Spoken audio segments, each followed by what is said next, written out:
past the dish and I can't be bothered to cook, I often make this. Sun-dried tomatoes, ricotta cheese, loads of garlic, fresh basil, fresh parsley, and all that goes into the blender.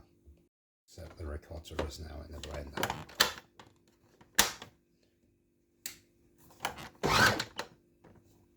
Everything except the ricotta is now in the blender.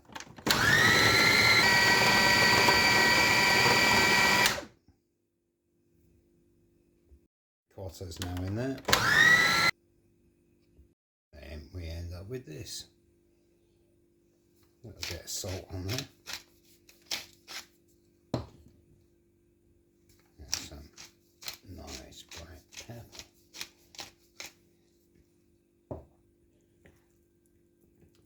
Some acidic sun-dried tomatoes. Powerful garlic. And a bag and a half of fresh herbs. Some basil and the parsley. I'm going to show you a quick chef at art after this. A little bit more freshness. Half a red pepper here.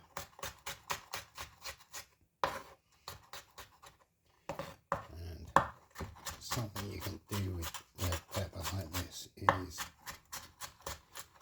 really cuts it finely. It's okay to leave some bigger bits in there.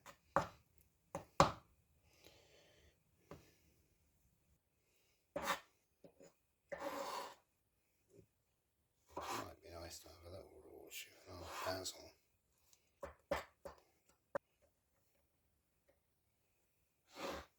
Look at that.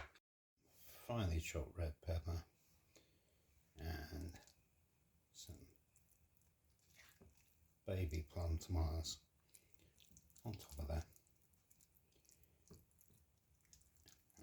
Final flourish, I'll show you a chiffonade of basil. You know, the common wisdom is you tear basil rather than slice it because you're not releasing the oils if you slice it and you release them if you tear them. But what you do is stack them on top of each other like these are. Roll them into a cigar. Now, while you're doing that, you're bruising the leaves and the oil is being released. And then you give them a nice little slice and you end up with